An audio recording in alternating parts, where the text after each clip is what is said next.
ഏതാണ് ഏറ്റവും മികവാർന്ന പുരുഷൻ?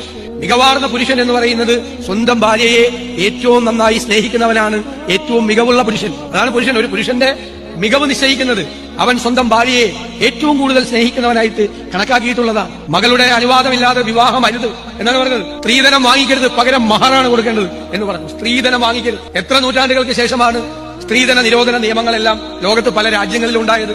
സ്ത്രീധനം വാങ്ങിച്ചു പോകരുത്, സ്ത്രീയാണ് ധനം, മഹർ കൊടുക്കണം, അങ്ങോട്ട് കൊടുക്കണം എന്ന് പറഞ്ഞു. എന്നെ അത്ഭുതപ്പെടുത്തിയത് ഏറ്റവും വലിയ സുവർണകാലം പ്രവാചകന് ശേഷമുള്ളത് എന്ന് വിശേഷിപ്പിക്കപ്പെടുന്നത് ഖലീഫ ഉമറിന്റെ കാലമാണ്.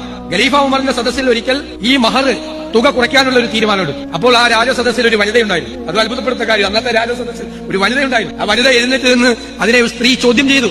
മഹർ കുറയ്ക്കാൻ ഭരണാധികാരത്തിക്ക് അധികാരമില്ല, അത് പ്രവാചകൻ നിശ്ചയിച്ചിട്ടുള്ളതാണ് മഹർ, അത് കുറയ്ക്കാൻ പാടില്ല എന്ന് പറഞ്ഞു. പലരും ആ സ്ത്രീയെ വിമർശിച്ചു. അപ്പോൾ അതിന് മറുപടി പറഞ്ഞത് ഖലീഫ ഉമറാണ്. ഖലീഫ ഉമർ നീതിമാനായ ഭരണാധികാരിയായിരുന്നു, അല്ലേ? നീതിമാനായ ഭരണാധികാരി.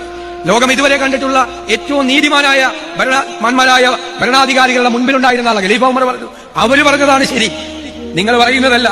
നമുക്ക് ഭരണകൂടത്തിന് മഹർ കുറയ്ക്കാനുള്ള അവകാശമില്ല എന്ന് തീർപ്പുണ്ടാക്കി. അപ്പോൾ ഖലീഫ ഉമറിന്റെ രാജസദസ്സിൽ പോലും സ്ത്രീകൾക്ക് പറയാനുള്ള അവകാശം ഉണ്ടായിരുന്നു. അദ്ദേഹം ഭരണാധികാരികളോട് പറഞ്ഞു. പ്രവാചകൻ പറഞ്ഞു, എന്താ ഭരണാധികാരികളോട് പറഞ്ഞത്?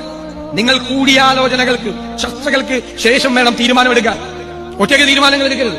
ഇന്ന് ഏകാധിപതികളായ ഭരണാധികാരികൾ ലോകത്തെമ്പാടും ഒറ്റയ്ക്ക് തീരുമാനങ്ങൾ എടുത്ത് ഭരിക്കുമ്പോൾ പ്രവാചകൻ പറഞ്ഞു, ഭരണാധികാരികൾ ഒറ്റയ്ക്ക് തീരുമാനമെടുക്കരുത്, കൂടിയാലോചനകൾക്ക് ശേഷം, നിരന്തരമായ ചർച്ചകൾക്ക് ശേഷമേ തീരുമാനങ്ങൾ എടുക്കാൻ പാടുള്ളൂ.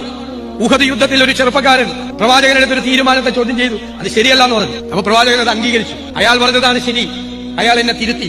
അയാളുടെ ആശയം മറ്റുള്ളവർ പറയുന്നത് കൂടി കേൾക്കണം, മറ്റുള്ളവരുടെ ആശയങ്ങൾ കൂടി കേൾക്കണം.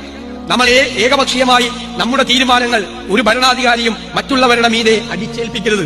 അതിനേക്കാൾ വലിയ ജനാധിപത്യ ബോധം എന്താ? അസ്സലാമു അലൈക്കും വറഹ്മത്തുള്ളാഹി വബറകാതുഹു. കേരളത്തിന്റെ മുഖ്യമന്ത്രി വി ഡി സതീശൻ ഒരു വേദിയിൽ പങ്കുവച്ച മനോഹരമായ ചില നിരീക്ഷണങ്ങൾ ഇസ്ലാമിക ചരിത്രത്തിലെ നീതിബോധത്തെയും ജനാധിപത്യ മൂല്യങ്ങളെയും കുറിച്ചുള്ള കൃത്യമായ വിശകലനങ്ങളാണ്. മനുഷ്യ ചരിത്രത്തിന്റെ ഗതിവിഗതികളെ മാറ്റിമറിച്ച വിപ്ലവങ്ങൾ പലപ്പോഴും ആയുധങ്ങൾ കൊണ്ടോ രക്തച്ചൊരിച്ചിലുകൾ കൊണ്ടോ ആണ് അടയാളപ്പെടുത്താറുള്ളതെങ്കിൽ മരുഭൂമിയിലെ ഒരു ജനതയെ സംസ്കാരത്തിന്റെ ഉന്നതിയിലേക്ക് നയിച്ച ഇസ്ലാമിക വിപ്ലവം അടിസ്ഥാനമിട്ടത് നീതിയിലും കാരുണ്യത്തിലുമാണ്. ലോകം അന്ധകാരത്തിൽ ആണ്ടുപോയ കാലത്ത് സ്ത്രീയുടെ വ്യക്തിത്വത്തെയും ഭരണാധികാരിയുടെ ഉത്തരവാദിത്തങ്ങളെയും കുറിച്ച് പ്രവാചകൻ മുഹമ്മദ് നബി സല്ലല്ലാഹു അലൈഹി വസല്ലം നൽകിയ പാഠങ്ങൾ ഇന്നും അത്ഭുതകരമായ പ്രസക്തിയോടെ നമ്മുടെ മുന്നിലുണ്ട്. ഒരു പുരുഷന്റെ വ്യക്തിത്വത്തെ അളക്കുന്നത് അവൻ തന്റെ സമൂഹത്തിൽ കാണിക്കുന്ന അധികാരത്തിന്റെ പേരിലല്ല, മറിച്ച് അവൻ തന്റെ പങ്കാളിയോട് കാണിക്കുന്ന സ്നേഹത്തിന്റെയും കരുതലിന്റെയും പേരിലാണെന്ന വിപ്ലവകരമായ പ്രഖ്യാപനമാണ് ഇസ്ലാം ലോകത്തിന് നൽകിയത്. അധികാരത്തിൽ ഉറച്ചു നിൽക്കുമ്പോഴും മറ്റുള്ളവരുടെ വാക്കുകൾ കേൾക്കാനും അവരെ തിരുത്താൻ അനുവദിക്കാനുമുള്ള മനസ്സ് ഒരു ഭരണാധികാരിക്ക് ഉണ്ടാകണം. ഏകപക്ഷീയമായ തീരുമാനങ്ങൾ ജനങ്ങളുടെ മേൽ അടിച്ചേൽപ്പിക്കുന്നത് ഒരു ഇസ്ലാമിക ഭരണ രീതിയല്ല. ഇത്തരത്തിൽ സർവ്വമതങ്ങളെയും ഒരുപോലെ കാണുന്ന, എല്ലാവർക്കും നീതി ഉറപ്പാക്കുന്ന, മറ്റുള്ളവരുടെ അഭിപ്രായങ്ങൾ മാനിക്കുന്ന ഒരു ഭരണശൈലിയാണ് ഏതൊരു ജനാധിപത്യ സമൂഹവും ആഗ്രഹിക്കുന്നത്. വി ഡി സതീശനെ പോലെയുള്ള രാഷ്ട്രീയ നേതൃത്വങ്ങൾ ഇത്തരം മാതൃകകളെ ഉയർത്തിക്കാട്ടുന്നത് ആധുനിക രാഷ്ട്രീയത്തിൽ ശുഭസൂചനയാണ്. അധികാരം എന്നത് നീതിയുടെയും വിനയത്തിന്റെയും അടയാളമാകണമെന്ന ഈ ദർശനം വരും തലമുറകൾക്കും വഴികാട്ടിയാകട്ടെ. അള്ളാഹുവെ, ഞങ്ങളുടെ ഭരണാധികാരികൾക്ക് നീതിബോധവും വിവേകവും നൽകി അനുഗ്രഹിക്കണമേ. ജനങ്ങൾക്കിടയിൽ സ്നേഹവും സമാധാനം പുലരാൻ ഞങ്ങളെ സഹായിക്കണമേ. ആമീൻ.